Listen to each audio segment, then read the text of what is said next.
యేసుక్రీస్తు నామంలో మీకందరికీ శుభములు తెలియజేస్తున్నాను. బాగున్నారా? మీరు మీ పిల్లలు సంతోషముతో, ఆరోగ్యముతో, సమాధానముతో ఉన్నారా? మీరందరూ బాగుండాలంటూ దేవుని సన్నిధిలో ప్రార్థిస్తూ ఉన్నాను. మంచిది. కొద్ది నిమిషాలు మనం దేవుని వర్తమానం విద్దాం. రెండవ దినవృత్తాంతుల గ్రంథము 7వ అధ్యాయము 14వ వచనము చదువుకుందాం. 2వ దినవృత్తాంతుల గ్రంథము 7వ అధ్యాయము 14వ వచనం నుంచి చదువుకుందాం. నా పేరు పెట్టబడిన నా జనులు తమ తాము తగ్గించుకొని ప్రార్థన చేసి నన్ను వెదికి తమ చెడు మార్గములను విడిచిన యెడల ఆకాశము నుండి నేను వారి ప్రార్థనను విని వారి పాపములను క్షమించి వారి దేశమును స్వస్థపరచుదును. హల్లెలూయా. గమనించండి, వారి దేశాన్ని దేవుడు స్వస్థపరుస్తాను అంటూ, దేశాన్ని స్వస్థపరిస్తే కుటుంబాన్ని స్వస్థపరచడా? నిన్ను స్వస్థపరచడా? ఖచ్చితముగా దేవుడు సహాయం చేస్తాడు. గమనించండి, మన ప్రార్థన ఎలా చేయమంటున్నాడు దేవుడు? మన ప్రార్థన ఎలా చేయమంటున్నాడు దేవుడు? జాగ్రత్తగా విందాము కొద్ది నిమిషాలు. జనులు తము తాము తగ్గించుకొని, మన ప్రార్థన తగ్గింపు కలిగిన వంటి ప్రార్థనగా ఉండాలి. తగ్గించుకొని, ఒక సుంకరి, ఒక పరిసయ్యుడు ఒక మందిరానికి వెళ్ళారు. పరిసయ్యుడు గొప్పగా చెప్పుకుంటూ ఉన్నాడు. నేను అలా ఉన్నాను, ఇలా ఉన్నాను, ఇలా జీవిస్తున్నాను అంటూ మందిరంలో ఉన్నవంటి జనులందరూ వినడానికి ఆయన విస్తారంగా మాట్లాడుతున్నాడు, కానీ తగ్గించుకొని ప్రార్థన చేయలేదు. సుంకరి ఆ వెనుకంజ కూర్చొని రొమ్ము కుట్టుకుంటూ ఏడుస్తున్నాడు. అయ్యా, నీ సన్నిధిలో అడుగు పెట్టడానికి కూడా నాకు అర్హత లేదు నాయన అంటూ ఏడుస్తూ కన్నీళ్లు కార్చుకుంటూ, నేను బ్రతికి ఉన్నానంటే మీరు పెట్టిన భిక్షే ప్రభువా, ఇది నా నీతి కాదు అంటూ తగ్గించుకుంటున్నాడు. అందుకే ఆ 2 ప్రార్థనలు దేవుడు విని యేసు ప్రభుల వారు అంటారు, సుంకరి తను తాను తగ్గించుకుంటూ ప్రార్థించాడు గనక అతని ప్రార్థన వినబడింది, నీతిమంతుడుగా తీర్చబడ్డాడు అంటాడు. మనం నీతిమంతులుగా తీర్చబడాలంటే తగ్గింపు ప్రార్థన మనం కలిగి ఉండాలి. దేవుని సన్నిధికి వెళ్ళినప్పుడు మన మాటలు జాగ్రత్తగా ఉండాలి, మన ప్రవర్తన జాగ్రత్తగా ఉండాలి. దేవుని సన్నిధిలో చక్కగా మనం తగ్గించుకొని ప్రార్థిస్తూ ఉన్నప్పుడు, కన్నీరు కారుస్తూ ఉన్నప్పుడు ప్రభు నిన్ను బలపరుస్తాడు, స్వస్థపరుస్తాడు. అందుకే జనులు తమ తాము తగ్గించుకొని నాకు ప్రార్థన చేస్తున్నప్పుడు అంటాడు. ఇంకా చూడండి, అక్కడ ఇంకా ఏమంటాడంటే,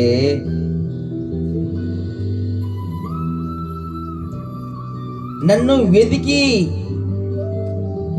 ప్రార్థన చేస్తున్నావు, మంచిది. తగ్గించుకుంటున్నావు, మంచిది. దేవుని వెతకాలంట, దేవుని వెతకాలి. చాలామంది తెలియజేస్తూ ఉంటారు. మాకు పలానా అవసరత కోసం ప్రార్థన చేయండి పాస్టర్ గారు, పలానా అక్కర ఉంది ప్రార్థన చేయండి పాస్టర్ గారు, పలానా రోగం ఉంది పాస్టర్ గారు ప్రార్థన చేయండి పాస్టర్ గారు అంటూ మాట్లాడుతూ ఉంటారు.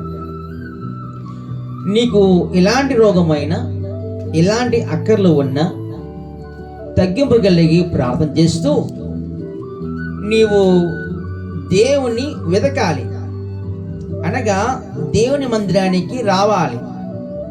ఎప్పుడు ఒక్కసారి అట్లా వచ్చి అట్లా వెళ్ళిపోవడం కాదు, వెతుకుతూ ఉన్నామన్నాడు దేవుడు. చక్కగా దేవునికి లోబడుతూ భయపడుతూ తగ్గించుకుంటూ ఆయన వెతకాలి, ఆయన వాక్యం చక్కగా వినాలి.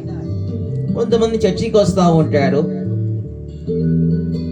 ఆరోగ్యం కోసం వస్తూ ఉంటారు, సంతానం కోసం వస్తూ ఉంటారు, వారి కుటుంబము క్షేమం కోసం వస్తూ ఉంటారు. మంచిదే, రావలసినదే.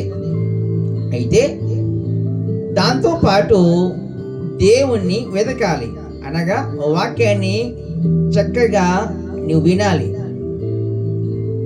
చర్చికి వచ్చి బయట తిరగడం కాదు, చక్కగా వినాలి. ఆ విన్న వాక్యము నీ హృదయంలో చేర్చుకోవాలి. ఆ వాక్యము నిన్ను స్వస్థపరుస్తుంది, ఆ వాక్యము నిన్ను బలపరుస్తుంది. వాక్యమే దేవుడై ఉన్నాడు. గమనించండి, నన్ను వెతికిన ఎడలా, ఆయన వెతకాలి. సేవకుని ద్వారా దేవుడు నాతో ఏం మాట్లాడుతున్నాడు అంటూ దేవుని మాట, దేవుని స్వరం వినడానికి వెతకాలి. సేవకుడు మాట్లాడుతున్నప్పుడు తప్పులు పట్టుకోవాలని కాదు, అది వెతకడం కాదు, దేవుని నువ్వు వెతకాలి. చాలా మంది దేవుని వెతక్కోకుండా ఉంటాడు.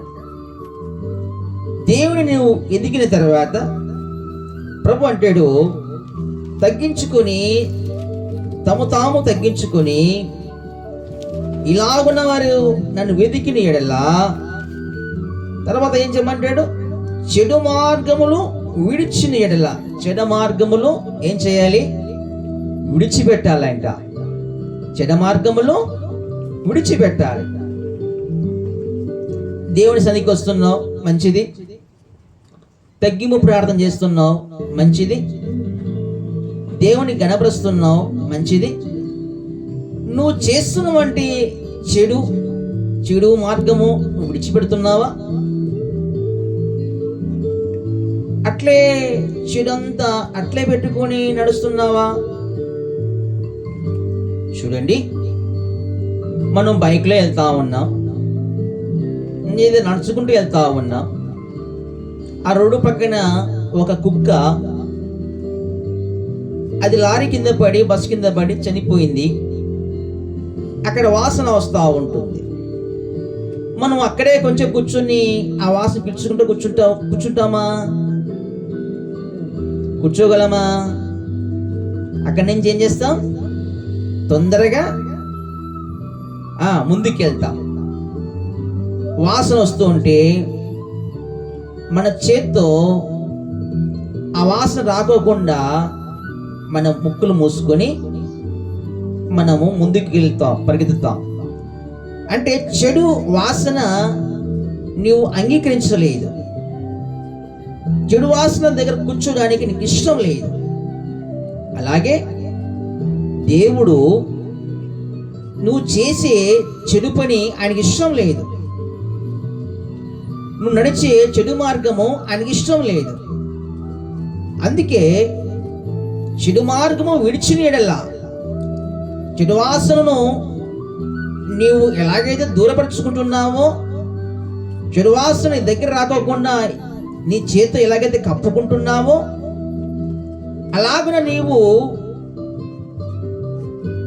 దేవునికి మహిమకరంగా చెడు మార్గం విడిచిపెట్టి నువ్వు నడిచిన ఎడలా, అప్పుడు దేవుడు ఏమంటాడండి, ఆకాశము నుండి నేను వారి ప్రార్థన విని వారి పాపమును క్షమించి వారి దేశమును స్వస్థపరచుదును. హల్లెలూయా. దేశాన్ని, నిన్ను, నీ కుటుంబమును ఆయన స్వస్థపరుస్తాడంట. ఆయన స్వస్థపరుస్తాడండి. తగ్గింపు కలిగి నీవు దేవుని వెతికిన యెడల, చెడు మార్గము విడిచిపెట్టిన యెడల నీ ప్రార్థన ప్రభు విని అంగీకరించి స్వస్థపరుస్తాడు. చాలామంది ప్రార్థన చేస్తారు, చక్కగా వాక్యం వింటారు, చెడు మార్గము వదిలిపెట్టరిల్లో. ఎంత చెప్పినా కుక్క తోక వంకర. చెప్పండి, కుక్క తోకర వంకర. అలాగే జీవిస్తూ ఉంటాడు. మరి అలాంటి వారిని దేవుడు వారి ప్రార్థన ఎలా వింటాడండి? వారి ప్రార్థన ఎలా అంగీకరిస్తాడు? ఆలోచించండి. కనుక కుక్క తోకర వంకరలాగా నువ్వు ఉండవద్దు. ఇంకా కొంతమంది ఎలా ఉంటారంటే ఆ వాక్యాన్ని మంచిగా రిసీవ్ చేసుకొని నిజమే అని చెప్పేసి తన తప్పులు ఒప్పుకొని విడిచిపెట్టి మంచిగా కొంతకాలము మంచిగా జీవిస్తారు. కుక్క చూడండి, ఒకసారి కుక్క వాంతికి చేస్తుంది, అంటే అది కక్కుతుంది. అది తిన్న ఆహారం అది కక్కుతుంది. అది మరలా ఏం చేస్తుంది? తిన్న ఆహారం కక్కిన తర్వాత కక్కిన దాన్ని మరలా అది తింటుంది. కొంతమంది ప్రజలు ఇలాగే ఉంటారు. కొంతమంది ఏమో వంకరగా ఉంటారు, అంటే కుక్క తోక వంకర. ఎంత చెప్పినా వారి బ్రతుకు మారదు. చూడండి, ఆ కుక్క తోకకి ఒక కడ్డీ కానీ ఒక కట్ట కానీ కడితే కట్టినంత చేపే అది చక్కగా ఇలాగుంటుంది. అది ఇప్పేసినామంటే మరలా ఇలా అయిపోతుంది. కుక్క తోకర వంకర లాగా కొంతమంది చర్చిలో ఉన్నప్పుడు మాత్రమే మంచిగా నటించే భక్తిగా ఉంటాడు. ఇలాంటి వారికి ఇలాంటి ప్రార్థన దేవుడు ఎలా వింటాడండి? రెండు, కుక్క కక్కిన దాన్ని మరలా తింటుంది. మరి ఇలాంటి ప్రార్థన దేవుడు ఎలా వింటాడండి? అందుకే ప్రభు అంటాడు, నా జనులు తగ్గించుకొని నన్ను వెదికి చెడు మార్గము విడిచిపెట్టిన ఎడల నేను ఆకాశముందున్నవండి, నేను పరలోకముందున్నవండి, నేను వారి ప్రార్థన విని అంగీకరించి ఆలకించి వారి పాపమును క్షమించి వారిని క్షమించి నా రక్తంతో వారిని కడిగి నన్నెత్తిన మొదలుకొని అరకాల వరకు కడిగి శుద్ధీకరించి నేను వారిని స్వస్థపరుస్తాను. హల్లెలూయా. స్వస్థపరుస్తానంటాడు దేవుడు. మంచిది. మనము ఎగ్జాంపుల్గా ఒక మాట విందాము. చూడండి, మనం చూస్తూ ఉన్నట్లయితే ఒక రాజుకి ఒక రోగం వస్తుంది. 2వ రాజుల గ్రంథం 20వ అధ్యాయం 1వ వచనం.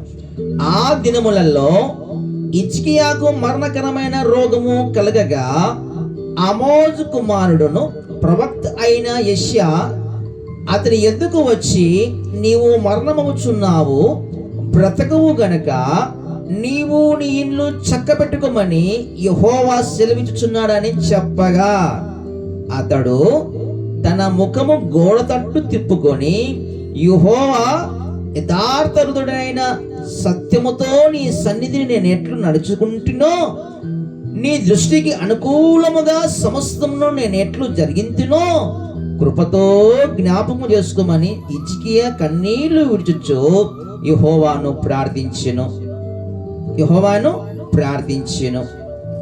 గమనించండి, కన్నీళ్లు విడుస్తున్నాడేంట. ఎవరు? హిజ్కియా. ఎందు నిమిత్తము? మరణకమైన రోగం వచ్చిందని. ఎవరు చెప్పారు? ఒక సేవకుడు చెప్పాడు. ఆ సేవకుడు చెప్పాడని ఈ రాజు హిజ్కియా అతని మీద కోపపడ్డా? అతని మీద బాధపడ్డా? గర్వంతో ఆ సేవకుడిని తిట్టాడా? అలా చేయలేదు. ఎందుకు? అతను మంచిగా దేవునికి భయపడుతున్నాడు గనక. ఆ సేవకుడు ఉన్నది ఉన్నట్టే చెప్పాడు అంటూ, నా కోసం ప్రార్థన చేయండి అయ్యా అంటూ తన ఇంటికి వెళ్ళిపోయి వాకిళ్ళన్నీ వేసాడండి, కిటికీలన్నీ వేసాడండి. అదేంటండి, అతని దగ్గర ఆ దినాలలో మరి వైద్యులు లేరా? ఉన్నారు. అతని దగ్గర డబ్బు లేదా? ఉంది. పలుకుబడి లేదా? ఉంది. ఆయనే ఒక కింగ్ కదా, ఆ రాజ్యానికి అంత రాజు ఆయనే కదా, అధిపతి. ఆయన దగ్గర సమస్తము అనగా డబ్బు ఉంది, ధనం ఉంది, పలుకుబడి ఉంది, జనాలు ఉన్నారు, బంధువులు ఉన్నారు. అయితే ఆయన దగ్గర లేనిది ఏంటి? సంతోషము, ఆరోగ్యము ఆయన దగ్గర లేదు. ఆయన రోగముతో బాధపడుతున్నాడు. ముందు బాగున్నాడు, తర్వాత మరణకరమైన రోగం వచ్చిందంటూ వాక్యం తెలియజేస్తావు. అయితే ఈ వ్యక్తి ఇంటికి వెళ్ళిపోయి దేవుని సన్నిధిలో కూర్చొని ప్రార్థిస్తా ఉన్నాడు. గోడ వైపు తిరిగి ఏడుస్తూ ప్రార్థిస్తున్నాడు. ప్రభువా, నన్ను క్షమించండి, నీ దాసుడు మీరు తెలియజేసిన ప్రకారంగా తెలియజేశాడు, నన్ను క్షమించండి. ఆ మొదటి దినాలలో నీ సన్నిధిలో ఎంత యథార్థంగా ఉన్నానో, నీ పని ఎలా చేశానో, ఏ విధంగా మేము ప్రేమిస్తూ వచ్చానో ఒకసారి జ్ఞాపకం చేసుకో ప్రభువా, నేను మరలా అలాగుంటాను. హల్లెలూయా. చాలా మంది మొదటి దశలో చక్కగా దేవుని సన్నిధికి వస్తారు, మంచిగా పరిచయం చేస్తారు, మంచిగా దేవుని మెమ్మకంగా జీవించడానికి ఇష్టపడతారు. రాను దేవుని సన్నిధిని విడిచిపెడతారు. ఇచ్చికి అంటున్నాడు, ఆ మొదటి దినాలలో నేను ఎలా ఉన్నానో నన్ను జ్ఞాపకం చేసుకో. హల్లెలూయా. ఏడుస్తున్నాడు. దేవుని కృపను పోగొట్టుకొని, ఆరోగ్యం పోగొట్టుకొని ఏడుస్తున్నాడు. ఎంతమంది అయితే దేవుని సన్నిధిని వదులుకుంటారో, దేవుని మందిరాన్ని వదులుకుంటారో, సంఘాన్ని వదులుకుంటారో, రాకోకుండా ఆగిపోతారో, దేవుని కృపను వారు కోల్పోతారు. అది వారికి అర్థం కాలేదు. అయితే ఈ హిజ్కియా అనే రాజు దేవుని సన్నిధిలో తన పాపం ఒప్పుకొని పశ్చాత్తాపడుతూ ఏడుస్తున్నాడు. ఆ ఏడుస్తున్నప్పుడు ఏమంటాడు చూడండి దేవుడు. 2వ రాజుల గ్రంథము 20వ అధ్యాయము 5వ వచనము చదువుకుందాం.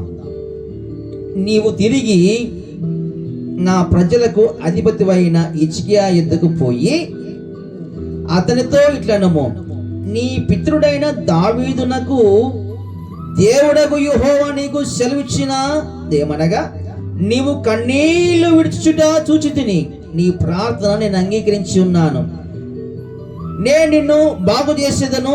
3వ దినమున నీవు యెహోవా మందిరమునకు ఎక్కిపోవదువు. ఇంకా 15 సంవత్సరాలు ఆయుష్యము నీకిచ్చేదను. మరియు నా నిమిత్తమును, నా సేవకుడైన దావీదు నిమిత్తము ఈ పట్టణమును నేను కాపాడుచు నిన్నును ఈ పట్టణమును అసూరు రాజు చేతిలో పడకుండా నేను విడిపించేదను. హల్లెలూయా. దేవుడు మాట్లాడుతున్నాడు, ఆ ప్రవక్తతో తెలియజేస్తున్నాడు, నువ్వు వెళ్ళి చెప్పావు కదా, మరణకరమైన రోగం వచ్చింది నీకు, దీపం ఉండగానే ఇంటిని చక్కబెట్టుకో అని చెప్పావు కదా, నీవు మరలా వెళ్ళి నీవు కన్నీళ్ళు కలుస్తున్నావంట, నిశ్చయంగా దేవుడు చూశాడంట, నీవు దేవునికి భయపడుతున్నావంటూ దేవుడు నాతో మాట్లాడినాడు. అంతేకాకుండా ఇదిగో 15 సంవత్సరాలు నీకు ఆయుష్కాలం పొడిగించున్నాడంట. నన్ను చెప్పమన్నాడు అయ్యా రాజా అంటూ మాట్లాడుతున్నాడు. ఎవరు? ప్రవక్త అయినటువంటి దైవజనుడు. హల్లెలూయా. గమనించండి, ఏడ్చాడు, కన్నీళ్లు కార్చాడు, పాపం ఒప్పుకున్నాడు, పశ్చాత్తాపడ్డాడు, చెడు మార్గాన్ని వదిలేస్తానన్నాడు, అయ్యా ఆయన వెతుకుతూ ఉన్నాడు, గొచ్చాడుతూ ఉన్నాడు, కన్నీళ్ళు కరుస్తున్నాడు. దేవుడు కృప చూపించాడు. అదే దేవుడు నీతో మాట్లాడుతున్నాడు. షుగర్తో బాధపడుతున్నావా? బీపీతో బాధపడుతున్నావా? ఎయిడ్స్తో బాధపడుతున్నావా? అనారోగ్యంతో బాధపడుతున్నావా? డాక్టర్లు నువ్వు బతకవు అన్నారా? నువ్వు చనిపోతావు అన్నారా? నీ భర్తను చూసి ఏడుస్తున్నావా? నీ భార్యను చూసి ఏడుస్తున్నావా? నీ కుటుంబం చూసి ఏడుస్తున్నావా? భయపడకు. దేవుని సన్నిధిలో మొర్రపెట్టు. దేవుని సన్నిధికి రా, నిలబడు, వెతుకు, పాపం ఒప్పుకొని విడిచిపెట్టు, ప్రత్యతప్పడు. దేవుడిని స్వస్థపరుస్తాడు, నీ కుటుంబాన్ని స్వస్థపరుస్తాడు, నీకు మంచి ఆరోగ్యం ఇస్తాడు, ఆయుష్కాలం పొడిగిస్తాడు. ఆయనకు మహిమకరంగా ప్రభు నిన్ను నిలబెడతాడు. Hallelujah, hallelujah. God bless you. దేవుని దీవించి ఆశ్రయించి అభివృద్ధిపరచును గాక. ఆమేన్. మంచిది. ఈ వీడియో మీరు కొత్తగా చూస్తున్నట్లయితే లైక్ చేయండి, సబ్స్క్రైబ్ చేసుకోండి, అనేకులకు షేర్ చేయండి. దేవుని రాజ్యాన్ని మీరు కూడా కట్టుతున్నటువంటి వారిగా ఉంటారు కనుక దేవుని పక్షంగా నిలబడండి. దేవుడు మీ పక్షంగా నిలబడతాడు. హల్లెలూయా. అంతేకాకుండా దేవునికి మహిమకరముగా మా కోసం ప్రార్థన చేయండి. ఈ పరిచర్య ఇంకా మంచిగా ముందుకు సాగటకు ప్రభు సాయం చేయలాగున ప్రార్థన చేయండి. God bless you. దేవుని దీవించి ఆశీర్వదించును గాక. ఆమేన్.